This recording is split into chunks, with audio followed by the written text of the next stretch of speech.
Michelle Fields asked for was an apology. And instead, they start trashing her. And their mouthpieces on radio and TV, they start trashing her. Oh, look at her background. Oh, yeah, look at her. Smear her.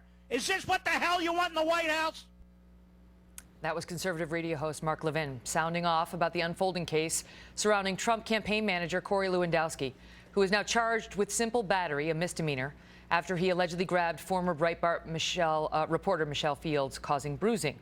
Today, a group of female journalists put out a letter demanding that the Republican frontrunner remove Lewandowski from the campaign, saying that actions from this campaign manager are, quote, inexcusable.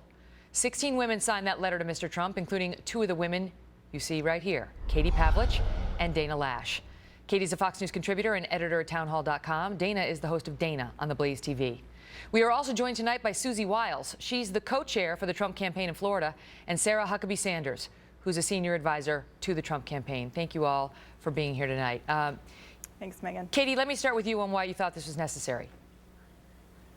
Well, Megan, I think that we need to emphasize exactly what Mark Levin just said, and that this is about how the Trump campaign responded to a reporter after the fact. We saw libel, defamation, slander, smearing of her reputation simply for trying to do her job. We saw Corey Lewandowski call her delusional. We had Donald Trump, the candidate himself, go into the spin room. I was there. I asked him a question about this after the Miami debate to say that she made it up. This isn't just about simply one reporter. It's a bigger issue of the role of the press in America. And let's not forget that the White House Correspondents Association released a statement after this incident occurred saying there should be no violence or intimidation of any reporter covering the 2016 campaign. The National Press Club president said essentially the same thing. And yet here we are today with Corey Lewandowski and Donald Trump himself continuing to smear the character of a reporter for simply exercising her First Amendment rights and doing her job.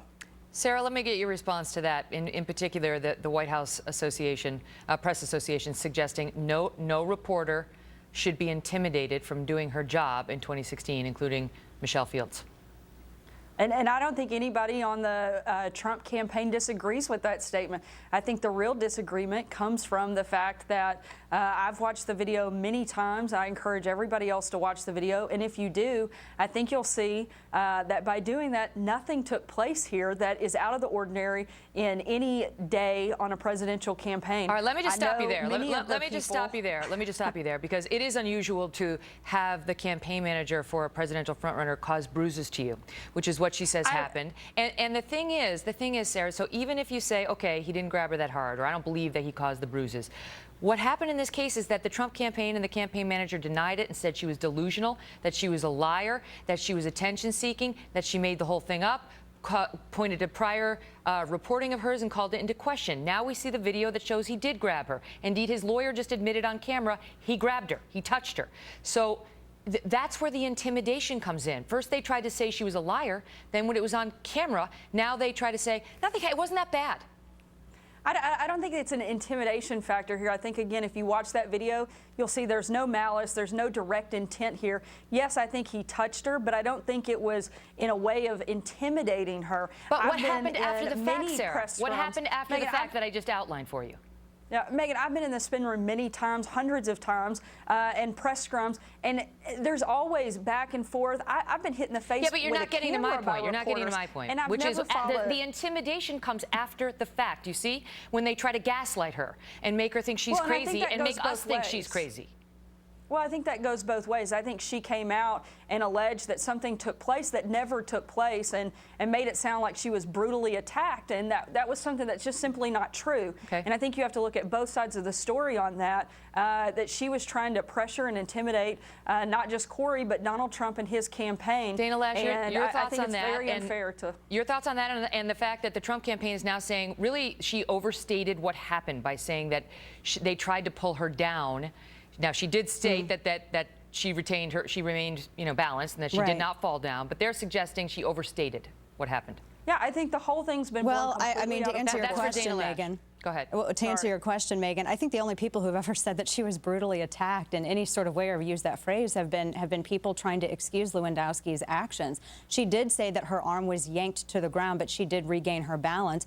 And you can see what happened on the video. First off, Megan, there are two things that people are forgetting here. The first off, as reported earlier by the Daily Beast, Corey Lewandowski admitted this. First it was, I never saw her. There's some question about that. I thought she was a mainstream media reporter. You shouldn't hang your hat on that. There's a real question about whether he admitted it to the Breitbart editor or not. It's really more about what we saw in the video. To clarify. But even then, and that brings me to my other point, Megan, the police found probable cause to arrest him. Now, I trust the police, and not just on matters when it's convenient. But Dana, what about the fact that he hasn't been tried, right? He deserves his day in court. He has the presumption of innocence. He absolutely does. Oh, I'm not saying that, but Megan, I don't need a judge to tell me that what I saw in that video was a load of BS. I'll be frank with you. And if somebody had put their hands on me that way, it would have been a very different outcome. Because there's asking a question. I saw that whole exchange. They were surrounded by Secret Service. Secret Service is there to protect the candidate, in this case, Donald Trump.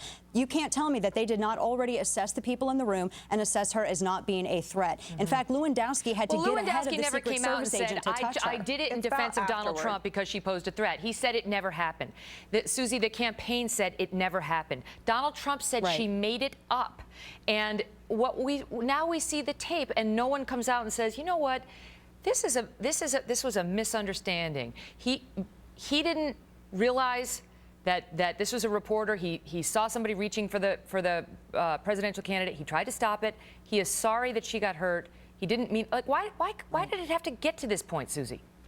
Well, I can't. I wasn't there. I didn't see it. But I'll tell you this. I've been involved in this business for a very long time. And this is actually fairly common, which doesn't mean it's okay. And it doesn't mean the press shouldn't be allowed to do their jobs. They should. But unfortunately, now it's been dumped in a court of law. And I think we have to let that process, the judicial process is the envy of the world, work and sort of see where we get. Mm-hmm. What about the Megan, fact yeah, go ahead, Can I jump in for a minute? Because yes, I've been in a press scrum too, and I've been elbowed, and I've even told other reporters, watch your elbow or you're going to get one back. I mean, we all know this business, press right? scrum with Dana. But here's the thing. She's right. Megan, this is what's different. This is what's different.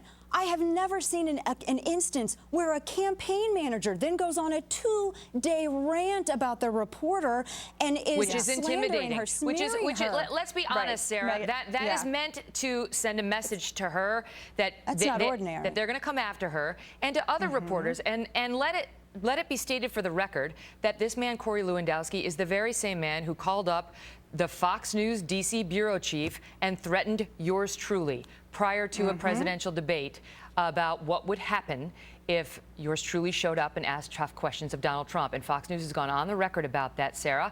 So I ask you whether it is time for Mr. Trump to do something about Mr. Lewandowski. Look, again, I go back to this individual situation. I don't know if it was Dana or Katie who made the point that they've been in this situation many times. And I think that we're putting we're going down a really bad road here, and we're setting a terrible precedent that moving forward, anybody that gets elbowed in the midst or touched in the midst of a press scrum can now file battery charges. Sarah, I think this is a terrible standard to set. I think it's a bad precedent, and I think it's a bad road to go down. Well, go ahead, Katie. Wait, let her finish. Okay, go ahead, Katie. The bad precedent to set is the person who wants to be the president of the United States and his campaign manager are gaslighting, intimidating, smearing, slandering, and libeling reporters because they didn't like a question or because they were caught on video doing something that they said they never did. That is the wrong precedent to set in the United States of America. Last question before I let you go. This one's for you, Katie. Earlier tonight, Greta Van Susteren suggested that you are all going to have a tough time. You've shot yourself in the foot. How can you continue to cover the presidential race now without waiting for the jury verdict? She says it may be a hard sell for you to say you're fair. Your thoughts on that? Well, with all due respect to Greta, who is a reporter and a journalist and has been for a long time, this is about the principle of journalism and making sure that reporters, again, can do their job without intimidation, that they can cover the presidential election without fear of being intimidated or harassed by Donald Trump, his supporters, and his campaign manager on Twitter and being called delusional and a liar as a result of reporting something that they felt was a violation of their space and privacy. Ladies, thank you all. Thank you, Megan. Thanks. Thank you, Megan.